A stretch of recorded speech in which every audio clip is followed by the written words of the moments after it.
देखो ये वीडियो माध्यम मुझे जनइबी आपण मानक दुईटी भल बिजनेस जहाँकि भल बिजनेस आपड़ करके बहुत इनकम मासक करें आपण मासक नुह डेली आपण मैंने इनकम करें ताहा पुणी सहर थाई कि गाँव में थिले भी सेटा बिजनेस चलो आ से बिजनेस आपण मानक बहुत कम टंका इन्वेस्ट करके बहुत आपण मैंने इनकम करें ताहा आपण मैंने वीडियो देखंतु जदि आपण मन हुए आपण माइंड एवं आपण माइंड सेट हवा दरकार आपण इन्वेस्ट करेंगे आपण काम करेंगे मु खाली आपण मानक आइडिया बतेबी जहाँकि आपण मैंने से आइडिया जदि से बिजनेस आइडिया जदि करती ताले आपण मैंने जदि सेटा चाहती ताले सेटा करि परिबे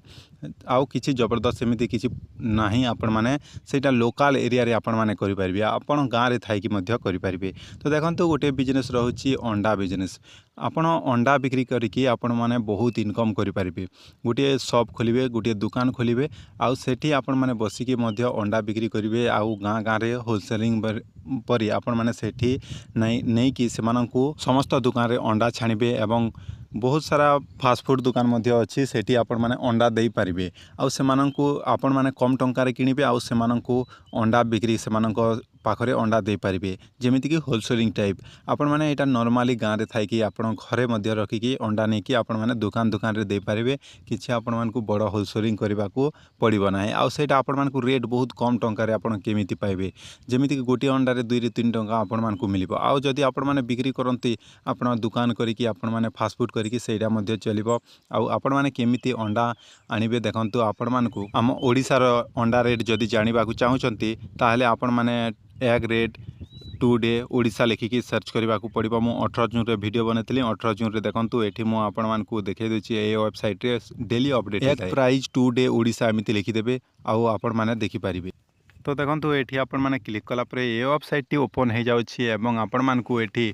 एग्रो एठी नॉट नाउ रे क्लिक करदेवे तापर एठी आपण मैंने देखिपे एठी आपण मैंने 19 जून सॉरी 19 जून रे मो अपडेट थिला 19 जून रो अपडेट मु आपण मानकु दे देछि। तो एठी डेट मध्य लिखा जाइछि एठी पीस मध्य गोटे पीस को आपण मानकु 4 टंका 95 पैसा पड़ुछि गोटे ट्रे को 148.5 पड़ुछि आ जदि 100टा अंडा नेबे ताहले 495 टंका पड़ुछि गोटे पेटी जदि नेबे 1040 टंका एटा अप डाउन डेट एटा डेट अनुसार प्राइस अप डाउन थाए आपण माने सेटा नै कि आपण माने होलसेलिंग बारी आपण माने बिकी पारिबे आपण घरे रखिकी। नंबर 2 रो बिजनेस रहउछि भल बिजनेस आलू जोटा कि डेली डिमांड रहउछि डेली समस्त घरे किणते आलू आउ ए बिजनेस टी को आपण माने आरंभ करबा को हेले बहुत कम टंका इन्वेस्ट करने को हुए जदि आपण मैंने छोटिया बिजनेस करने को चाहते जमीती कि 2-3 पॉकेट आनिकी आपण मैंने daily market daily weekly market आपण मैंने नौचंती ताहले आपण मैंने 2-3 पॉकेट आराम से इजिली बिकी पारिबे आउ गाँ गाँ जदि बिक्री करछंती ता मध्य इजिली बिक्री करि पारिबे।